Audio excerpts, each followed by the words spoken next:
Hi guys, welcome back to my channel. Hope you enjoy the video. Today I'm going to show you guys how I use Black African Organics Face Renewal Kits to clear my face of dark marks and pigmentation. I start by lathering the black soap on my face in circular motions using either my hands or a cotton pad. Black soap will help treat and clear my acne scars. It helps remove pimples, blackheads, whiteheads. It helps most importantly with uneven skin tone. It really doesn't matter what your skin type is when it comes to black soap. You can use it, can either be oily, dry, or sensitive. It's still going to help you.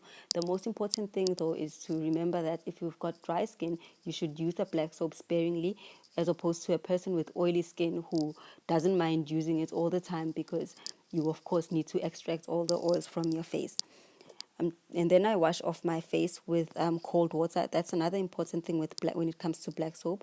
You always need to ensure that the water you use to rinse it out is cold to lukewarm.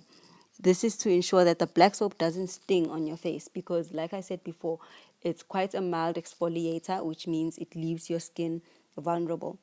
After rinsing my face, I just I pat it dry with a towel, and then I wait for it to dry.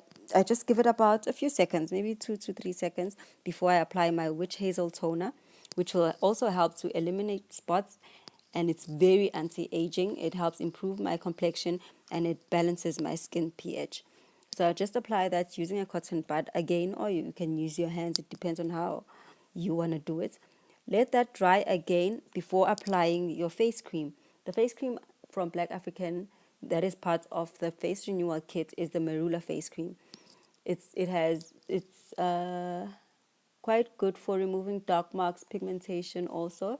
It lightens the dark marks and prevents future scarring and breakouts on your skin. So it leaves your skin looking quite beautiful, smooth and radiant. Thank you for tuning in. Please click the subscribe button down below.